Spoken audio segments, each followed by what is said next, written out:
7:15 बजे सूचना मिली थी, तो तमाम वरीय पदाधिकारी यहाँ तुरंत पहुँचे हैं। एफएसएल की टीम और डॉग स्क्वाड की टीम ने भी पहुँचकर जांच की है। एफएसएल के लोग अभी जांच अंदर कर रहे हैं और हम लोगों ने भी देखा है कई महत्वपूर्ण सुराग हम लोगों को मिले हैं। हम लोग उद्भेदन के बहुत ही, लेकिन मैं सरकार की तरफ से जरूर स्पष्ट करना चाहता हूँ कि शीघ्र कार्रवाई किया जाएगा और जो भी दोषी होंगे पुलिस अधीक्षक दरभंगा और पुलिस उप महानिरीक्षक दरभंगा को घटना स्थल पर पहुंचकर मामले की संगत जांच करने का निर्देश दिया गया। उस निर्देश के आलोक में नमस्कार, मैं हूं राज पाठक और आप देख रहे हैं बुलेट न्यूज टीवी। इस वक्त की बड़ी खबर हम आपको बताने वाले हैं। आपको जानकारी है कि इस वक्त बिहार में सियासी पारा गर्म है और वो भी किस लिए? वो भी इसलिए कि जिस सुशासन की सरकार की दावा वर्तमान सरकार करती है, आज वो कहीं ना कहीं झूठा साबित हो गया। जी हां, इस वक्त जंगल राज नहीं बल्कि महाजंगल राज चल रहा है और यही कारण है कि सिर्फ आम आदमी खतरे में नहीं है, अब बड़े मंत्री के पिता भी खतरे में हैं। खतरे में नहीं है, उनकी हत्या कर दी गई है। आज हम चर्चा करने वाले हैं वीआईपी प्रमुख मुकेश सहनी के पिता जीतन सहनी को लेकर के। जीतन सहनी जो कि अपने गांव में रह रहे थे और रात के अंधेरे में धारदार हथियार से अपराधियों द्वारा उनकी निर्ममता से हत्या कर दी जाती है और सरकार खामोश है, प्रशासन चुप है। प्रशासन दावा कर रही है कि जितना जल्दी हो सके हम उन अपराधियों को गिरफ्तार कर लेंगे। कुछ क्लू भी मिले हैं, ग्लास मिला है, यहां तक कुछ फिंगरप्रिंट मिले हैं।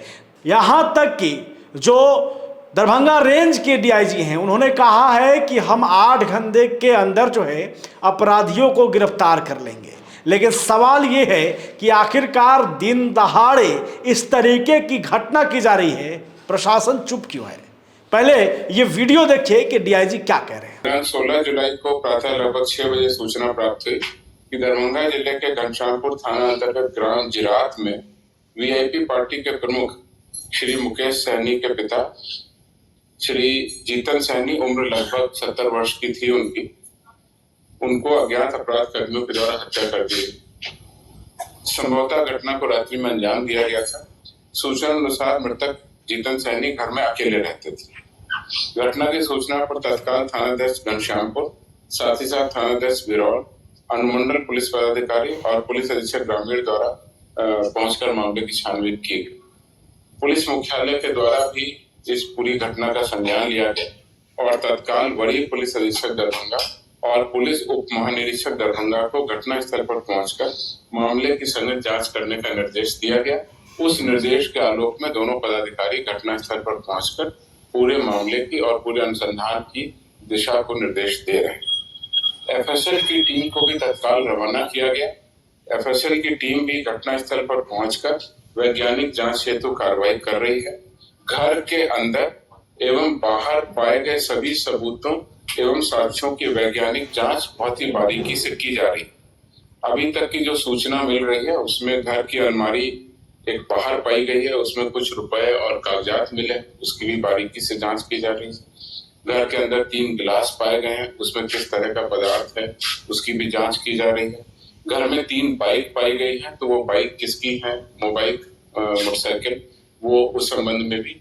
आपको बता दें कि विकासशील इंसान पार्टी यानी वीआईपी के जो सुप्रीमो मुकेश सहनी के पिता जीतन सहनी दरभंगा के घनश्यामपुर थाना क्षेत्र के जीरत गांव में रहते थे। रात के अंधेरे में कुछ अपराधियों के द्वारा उनके घर में घुस करके उनकी निर्ममता से हत्या कर दी गई।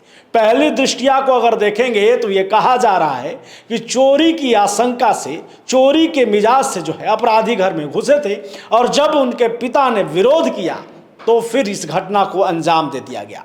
लेकिन ये कोई मामूली घटना तो नहीं है। ये मामूली घटना इसलिए भी नहीं है क्योंकि बिहार के पूर्व मंत्री के पिता हैं और जब इस तरीके से वीआईपी के घर में घुस करके अपराधी निर्ममता से हत्या कर सकते हैं तो फिर आप क्या कहेंगे। लेकिन इसमें बचाव भी हो रहा है, राजनीति भी हो रहा है, राजनीतिकरण हो गया है और इसे लेकर के अब जो चाहे वो तेजस्वी यादव हो चाहे वो फिर सम्राट चौधरी हो, लगातार जो है बयानबाजी कर रहे हैं। सम्राट चौधरी ने वीडियो जारी करते हुए इस पर दुख प्रकट किया और यह भी कहा कि अपराधियों को गिरफ्तार किया जाएगा। लेकिन वहीं पर तेजस्वी यादव ने जो है वो कहा है कि अब महाजंगल राज शुरू हो चुका है। और ये कहीं ना कहीं भाजपा और जदयू की सरकार में ऐसा होना शुरू हुआ है। लेकिन पहले सम्राट चौधरी ने क्या कुछ कहा है, एक बार उन्हें सुनिए। मुकेश सहनी जी के पिताजी की हत्या अत्यंत ही दुर्भाग्यपूर्ण है, दुख का विषय है, खेद का विषय है। लेकिन मैं सरकार की तरफ से जरूर स्पष्ट करना चाहता हूं कि शीघ्र कार्रवाई किया जाएगा और जो भी दोषी होंगे इसके तुरंत इनको सलाखों के अंदर डालने का काम किया जाएगा। सरकार पूरी तरह मुस्तैदी से मुकेश सहनी जी के परिवार के साथ खड़ा है और शीघ्र से शीघ्र कार्रवाई की जाएगी। मुकेश सहनी जी के पिताजी की हत्या अपने आप में दुखद विषय हम लोगों के। हालांकि इस घटना की जानकारी मिलते ही मुकेश सहनी, जो कि मुंबई में रहते हैं, बिजनेसमैन भी हैं, बिहार में राजनीति करते हैं, वर्तमान में उनकी कोई सीटें हालांकि नहीं है, चाहे लोकसभा हो चाहे फिर विधानसभा हो, लेकिन बिहार में एक तबका है जिससे उनका पूरा समर्थन उनको मिलता है। ऐसे में जब इसकी सूचना मुकेश सहनी को मिली तो वो मुंबई से रवाना हो गए हैं और जो है वो अपने पिता को श्रद्धांजलि देने के लिए, अपने पिता का दाह संस्कार करने के लिए जो है वो पहुंचने वाले हैं। लेकिन सवाल कई हैं। मुकेश सहनी का इस पर जवाब क्या होगा, किस पर आशंका है, क्या पूरा मामला है, पुलिस ने क्या कुछ कहा है, पुलिस ने किसे दोषी माना है, ये सब क्या कह रहे हैं, एक बार उसे सुन लीजिए। ये घर गांव के किनारे में स्थित है, शायद इसीलिए रात में पड़ोसियों को सूचना नहीं मिली है। पुलिस को सुबह 7:15 बजे सूचना मिली थी तो तमाम वरीय पदाधिकारी यहां तुरंत पहुंचे हैं। एफएसएल की टीम और डॉग स्क्वाड की टीम ने भी पहुंचकर जांच की है। एफएसएल के लोग अभी जांच अंदर कर रहे हैं और हम लोगों ने भी देखा है कई महत्वपूर्ण सुराग हम लोगों को मिले हैं। हम लोग उद्भेदन के बहुत ही नज़दीक हैं और पूरी कोशिश है कि आज ही घटना का हम लोग उद्भेदन कर दें और अपराधियों की गिरफ्तारी सुनिश्चित की जाएगी। बहुत जल्दी आप लोगों को और विस्तृत जानकारी भी दी जाएगी। क्या लग रहा है कि चोरी के अंदर घटना या फिर हत्या के लिए चलाया गया था? ये कई एंगल हैं, लेकिन जैसा मैंने कहा कि हमारे पास कई महत्वपूर्ण सूचनाएं हम लोगों को मिली हैं, कई अच्छे सुराग मिले हैं और बहुत जल्दी ही अगले 6-8 घंटे में हम लोगों को पुनः आप लोगों को विस्तृत जानकारी देंगे। एक लाल बॉक्स मिला है सर मकान के पीछे में, क्या सर वो एक अहम कड़ी हो सकता है जांच में? वो एक छोटी सी अलमीरा है जिसमें कुछ महत्वपूर्ण कागजात और अपना व्यक्तिगत सामान रखा जाता था, जो घर के पीछे फेंका हुआ मिला है। एक छोटा सा तालाब है गड्ढा नुमा, उसमें पानी में फेंका हुआ मिला है। उसमें से कुछ कागज पत्र थे वो कुछ गीले भी हुए हैं, उन सब की जांच की जा रही है। वो भी एक महत्वपूर्ण सुराग है। इसके अलावा टेबल पे 3 खाली गिलास मिले हैं और भी हम लोगों को ह्यूमन इंटेलिजेंस से आसपास के लोगों से कुछ महत्वपूर्ण सूचनाएं मिली हैं। टीम अपना काम कर रही है। एसआईटी का गठन किया गया है एसपी ग्रामीण के नेतृत्व में। तमाम अध्यक्ष एसडीपीओ लोगों को इसमें शामिल किया गया है। सबको अनुसंधान के अलग अलग बिंदुओं पर काम बांटा गया है। सब अपना काम कर रहे हैं और पूरी कोशिश है कि आज शाम तक इसको कर लेंगे।